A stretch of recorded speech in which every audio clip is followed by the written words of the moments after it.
Guys দেখো, এই যে আমি গেল বাজার থেকে দুটো আম কিনে নিয়েছি। দুটো না চারটে এনেছি, দুটো আমি জলে ভিজিয়েছি। আর এই যে দুটো আম এখানে রয়েছে, আমি কিনে এনেছি দুটো আম। তো এই আম দুটো আমি কিনে এনেছি, আর এই আমগুলো আমি কিনে এনেছি 80 টাকা কিলো, ঠিক আছে। কিন্তু এই আমটাই তুমি আমেরিকাতে যাও, ওখানে প্রায় 400 থেকে 500 টাকা কিলো হবে। আর তুমি মানে তার থেকেও আরও এক্সপেন্সিভ কোনো দেশে চলে যাও, সেখানে এটা 1000 টাকা, 1200 টাকা, 1500 টাকা এরকম কিলো হবে। মানে তুমি যত এক্সপেন্সিভ দেশে যাবে তত এই জিনিসটার দাম কিন্তু বাড়বে। আবার তুমি কোনো গ্রামে চলে যাও, ওইখানে কিন্তু এই আমটা টাকা দিয়েও কিনতে হবে না, রাস্তায় পড়ে থাকবে, মাঠে ঘাটে বাচ্চারা তুলে খায়, কেউ খায় না, ফেলে দেয়, এরকম।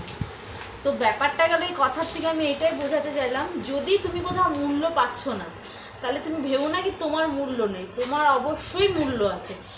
তুমি শুধু সেই জায়গাটা পরিবর্তন করো, তাহলেই তুমি তোমার মূল্যটা ঠিক বুঝতে পারবে। যেমন এই আমটা আমরা কিনছি 80 টাকা কিলো, কোথাও ফ্রিতে পাওয়া যাচ্ছে, পড়ে থাকছে, কেউ খাচ্ছে না। আবার কোথাও এটা পাওয়া যাচ্ছে 1200 টাকা কিলো, কোথাও পাওয়া যাচ্ছে 2000 টাকা কিলো, কোথাও আবার 600 টাকা কিলো।